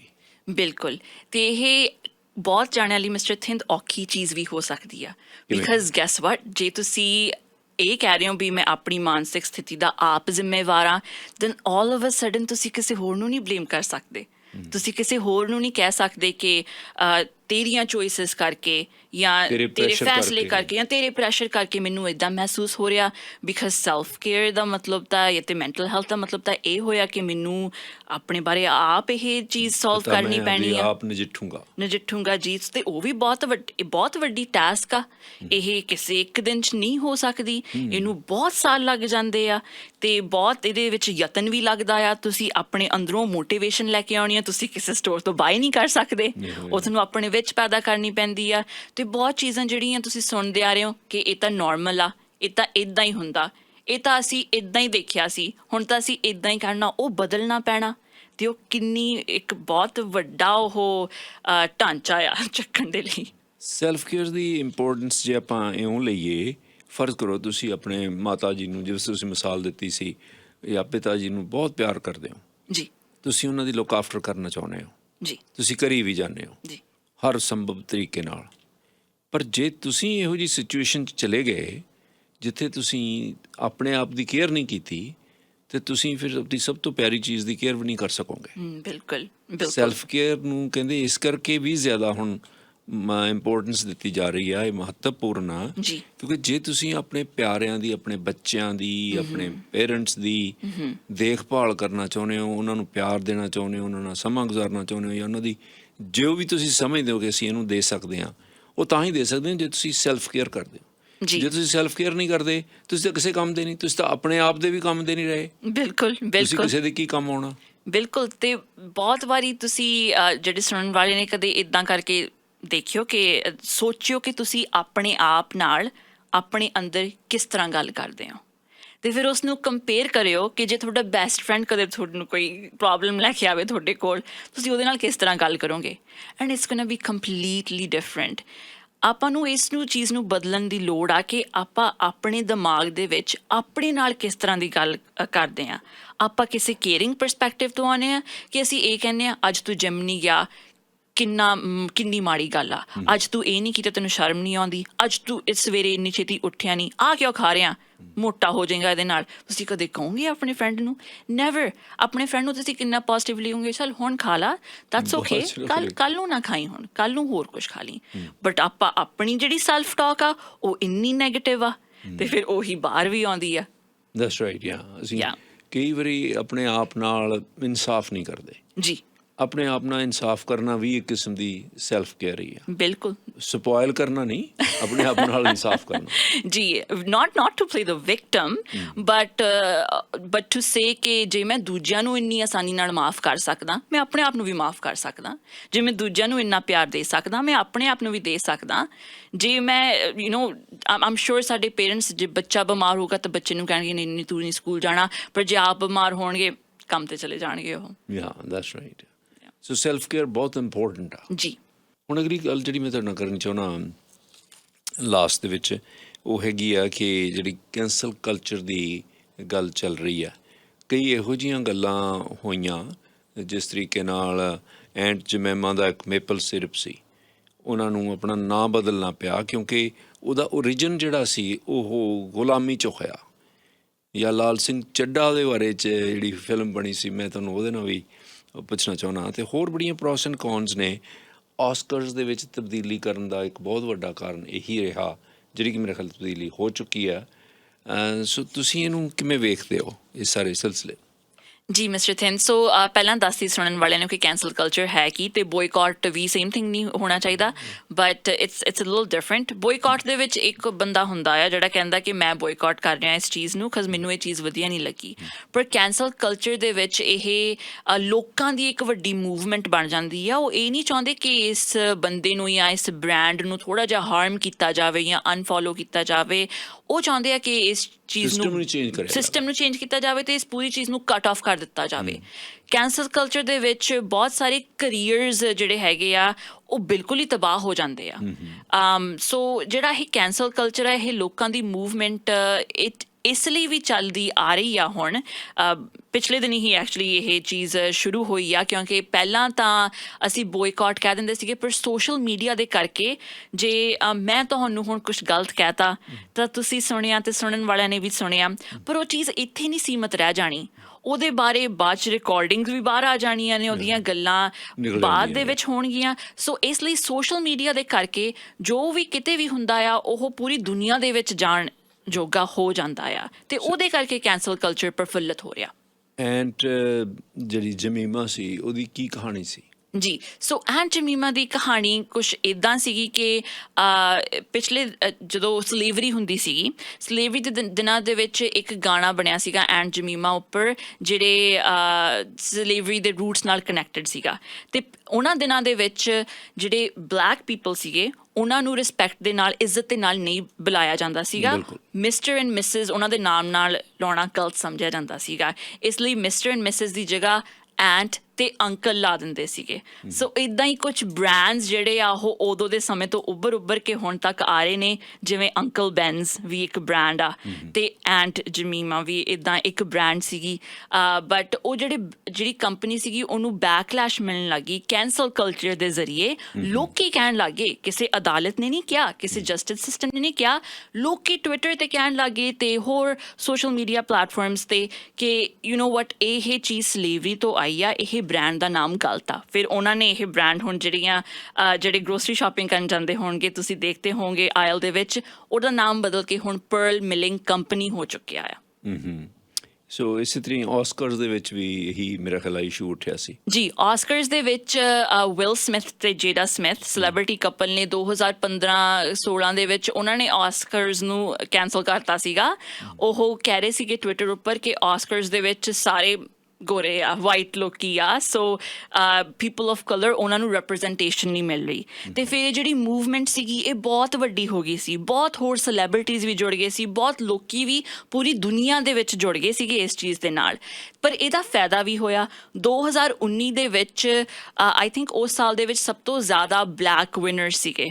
ਆਸਕਰਸ ਦੇ ਵਿੱਚ ਸੋ ਕੈਂਸਲ ਕਲਚਰ ਦਾ ਪ੍ਰਭਾਵ ਵਧੀਆ ਤਾਂ ਹੋ ਰਿਹਾ ਉਹਦੇ ਨਾਲ ਥੋੜ੍ਹੇ ਜਿਹੇ ਕੌਨਸ ਵੀ ਨੇ ਬਟ ਇੱਦਾਂ ਨਹੀਂ ਆਪਾਂ ਕਹਿ ਸਕਦੇ ਕਿ ਚੇਂਜ ਨਹੀਂ ਆ ਰਹੀ ਬਦਲਾਓ ਆ ਰਿਹਾ ਕੌਨਸ ਕੀ ਨੇ ਇਹਦੇ ਕੌਨਸ ਮਿਸਟਰ ਥਿੰਦ 2-3 ਨੇ ਇੱਕ ਤਾਂ ਇਹ ਕਿ ਜੇ ਇੱਕ ਵਾਰੀ ਕਿਸੇ ਨੇ ਕੁਛ ਗਲਤ ਕਹਿਤਾ ਤਾਂ ਉਹਨੂੰ ਕੋਈ ਰਿਡੈਂਪਸ਼ਨ ਨਹੀਂ ਮਿਲਦੀ ਫਿਰ ਆਪਾਂ ਇੱਦਾਂ ਕਹਿ ਸਕਦੇ ਕਿ ਬਸ ਉਹਦੇ ਮਗਰ ਹੀ ਪੈ ਜਾਂਦੇ ਆ ਲੋਕੀ ਜੇ ਉਹ ਬੰਦਾ ਅਪੋਲੋਜਾਈਜ਼ ਵੀ ਕਰਦਾ ਤਾਂ ਬਹੁਤਾ ਫਰਕ ਨਹੀਂ ਪੈਂਦਾ ਹੈਗਾ ਅਤੇ ਇਹ ਗੱਲ ਗਲਤ ਆ ਕਿਉਂਕਿ ਜੇ ਕੋਈ ਆਪਣੀ ਗਲਤੀ ਤੋਂ ਸਿੱਖਣਾ ਚਾਹੁੰਦਾ ਆ then they should be given a chance freedom of speech ਤੇ ਦੂਜੀ ਬਹੁਤ ਇੱਕ ਵੱਡੀ ਗੱਲ ਹੈਗੀ ਹੈ ਕੈਂਸਲ ਕਲਚਰ ਦੀ ਕਿ ਕਿਸੇ ਨੇ ਆਪ ਸੁਣਿਆ ਹੋਵੇ ਨਾ ਸੁਣਿਆ ਹੋਵੇ ਆਪ ਦੇਖਿਆ ਹੋਵੇ ਨਾ ਦੇਖਿਆ ਹੋਵੇ ਹੀਅਰ ਸੇ ਤੇ ਦੂਜੇ ਲੋਕੀ ਕਹਿ ਰਹੇ ਆ ਉਸ ਆਧਾਰ ਤੇ ਹੀ ਉਹ ਬੰਦੇ ਨੂੰ ਕੈਂਸਲ ਕਰ ਦਿੰਦੇ ਨੇ ਚੱਕ ਕੇ ਇੱਕ ਦੂਜੇ ਤੋਂ ਸੁਣ ਕੇ ਪਰ ਉਹਨਾਂ ਨੇ ਰਿਸਰਚ ਨਹੀਂ ਕੀਤੀ ਹੁੰਦੀ ਵੀ ਐਕਚੁਅਲ ਦੇ ਵਿੱਚ ਹੋਇਆ ਕੀ ਸੀਗਾ ਸੋ ਕਨਕਲੂਡ ਕਰਦਿਆਂ ਹੋਇਆਂ ਜਿਹੜਾ ਅਖੀਰ ਸਾਨੂੰ ਇਹ ਦੱਸੋ ਵੀ ਟਰਾਮਾ ਜਿਹੜਾ ਇਸ਼ੂ ਆ ਇਹ ਮੇਰਾ ਖਿਆਲ ਹੈ ਜਨਰੇਸ਼ਨ ਟੂ ਜਨਰੇਸ਼ਨ ਹੁਣ ਜਾ ਹੀ ਜਾਂਦਾ ਜੀ ਜਿਹੜੀ ਜਨਰੇਸ਼ਨ ਐਕਸ ਆ ਇਸ ਨੇ ਕੀ ਗਾਰਡਸ ਆਪਣੇ ਸੇਫ ਗਾਰਡਸ ਕੀਤੇ ਨੇ ਤਾਂ ਕਿ ਟਰਾਮਾ ਉਹਨਾਂ ਨੂੰ ਹੋਰ ਬੋਦਰ ਨਾ ਕਰੇ ਤਾਂ ਕਿ ਅੱਗੇ ਨਾ ਚੱਲੇ ਤਾਂ ਕਿ ਉੱਥੇ ਡਿਸਕਨੈਕਟ ਹੋ ਜਾਏ ਔਰ ਕਿਉਂਕਿ ਉਹਦਾ ਬਹੁਤ ਬੁਰਾ ਅਸਰ ਪੈ ਰਿਹਾ ਜੀ ਸੋ ਜਿਹੜੀ ਜਨਰੇਸ਼ਨ ਜ਼ੀ ਆ ਸਭ ਤੋਂ ਜਿਹੜੀ ਹੁਣ ਉੱਭਰ ਕੇ ਆ ਰਹੀ ਹੈ ਜਨਰੇਸ਼ਨ ਉਹਨਾਂ ਲਈ ਜਿਹੜੀਆਂ ਚੀਜ਼ਾਂ ਸਾਨੂੰ ਨੋਰਮਲ ਲੱਗਦੀਆਂ ਸੀ ਉਹਨਾਂ ਲਈ ਨੋਰਮਲ ਨਹੀਂ ਉਹਨਾਂ ਲਈ ਐਕਸੈਪਟੈਂਸ ਸਹਿਣਸ਼ੀਲਤਾ ਹਰ ਇੱਕ ਬੰਦੇ ਨੂੰ ਇੱਜ਼ਤ ਦੇਣਾ ਚਾਹੇ ਉਹ ਤੁਹਾਡੇ ਤੋਂ ਵੱਡਾ ਆ ਚਾਹੇ ਉਹ ਛੋਟਾ ਆ ਸੈਲਫ ਕੇਅਰ ਕਰਨਾ ਆਪਣੇ ਫੈਸਲੇ ਖੁਦ ਲੈਣੇ ਆਪਣੇ ਫੈਸਲਿਆਂ ਲਈ ਕਿਸੇ ਹੋਰ ਨੂੰ ਨਾ ਬਲੇਮ ਕਰਨਾ ਅਤੇ ਯੂ ਨੋ ਜੋ ਵੀ ਜਿਵੇਂ ਵੀ ਹੈਗਾ ਉਹਨੂੰ ਉਸੇ ਤਰ੍ਹਾਂ ਐਕਸੈਪਟ ਕਰਨਾ ਇਹ ਉਹਨਾਂ ਦੇ ਸੇਫ ਗਾਰਡਸ ਨੇ ਕੈਂਸਲ ਕਲਚਰ ਵੀ ਇੱਕ ਸੇਫਗਾਰਡ ਆ, ਕਿਉਂਕਿ ਕੈਂਸਲ ਕਲਚਰ ਦੇ ਜ਼ਰੀਏ ਜਿਹੜੀਆਂ ਚੀਜ਼ਾਂ ਅਦਾਲਤਾਂ ਨਹੀਂ ਕਰ ਸਕਦੀਆਂ ਉਹ ਅਕਾਊਂਟੇਬਿਲਿਟੀ ਉਹ ਦੇਖ ਸਕਦੇ ਨੇ। ਅਤੇ ਉਸ ਤੋਂ ਇਲਾਵਾ ਇੱਕ ਸੇਫਗਾਰਡ ਕਾਉਂਸਲਿੰਗ ਵੀ ਆ, ਥੈਰੇਪੀ ਵੀ ਆ, ਇੱਕ ਦੂਜੇ ਨਾਲ ਗੱਲਾਂ ਕਰਨੀਆਂ, ਆਪਣੇ ਪੇਰੈਂਟਸ ਨੂੰ ਉਹ ਸਵਾਲ ਪੁੱਛਣੇ ਜਿਹੜੇ ਉਹਨਾਂ ਨੂੰ ਅਨਕੰਫਰਟੇਬਲ ਲੱਗਦੇ ਆ, ਜਿਹੜੇ ਸਾਡੇ ਮਾਪੇ ਕਹਿ ਦਿੰਦੇ ਨੇ ਕਿ ਇਹਦੇ ਬਾਰੇ ਨਹੀਂ ਗੱਲ ਕਰਨੀ, ਇਹਨੂੰ ਮਿੱਟੀ ਪਾਓ, ਇਸ ਚੀਜ਼ ਉੱਪਰ ਕੀ ਗੱਲ ਕਰਨੀ। ਅਜਿਹੀਆਂ ਕਨਵਰਸੇਸ਼ਨਸ, ਇਹ ਸਾਰੇ ਸੇਫਗਾਰਡ ਆ, ਪਰ ਇਹ ਸਿਰਫ ਜਨਰੇਸ਼ਨਸ ਹੀ ਦੇ ਸੇਫਗਾਰਡ ਨਹੀਂ, ਇਹ ਸਾਡੇ ਸਾਰਿਆਂ ਲਈ ਸੇਫਗਾਰਡ ਆ ਜਿਹੜੇ ਅਸੀਂ ਰਲ ਮਿਲ ਕੇ ਇੱਕ ਦੂਜੇ ਦੀ ਮਦਦ ਦੇ ਨਾਲ, ਇੱਕ ਦੂਜੇ ਨਾਲ ਗੱਲਬਾਤ ਕਰਕੇ, ਇੱਕ ਦੂਜੇ ਦੀ ਗੱਲ ਸੁਣ ਕੇ ਅਸੀਂ ਕਿਸੇ ਵਧੀਆ ਦਿਸ਼ਾ ਦੇ ਵੱਲ ਵੱਧ ਸਕਦੇ ਹਾਂ। ਨੈਨਾ ਗਰੇਵਾਲ ਜੀ, ਬਹੁਤ ਬਹੁਤ ਮਿਹਰਬਾਨੀ, ਬਹੁਤ ਸ਼ੁਕਰੀਆ ਤੁਹਾਡਾ, ਤੁਸੀਂ ਬਹੁਤ ਵਧੀਆ ਗੱਲਾਂ ਦੱਸ ਕੇ ਜਾਂਦੇ ਹੋ ਹਮੇਸ਼ਾ ਹੀ। ਸ਼ੁਕਰੀਆ ਮਿਸਟਰ ਥਿੰਦ, ਸੁਣਨ ਵਾਲਿਆਂ ਦਾ ਵੀ ਸ਼ੁਕਰੀਆ।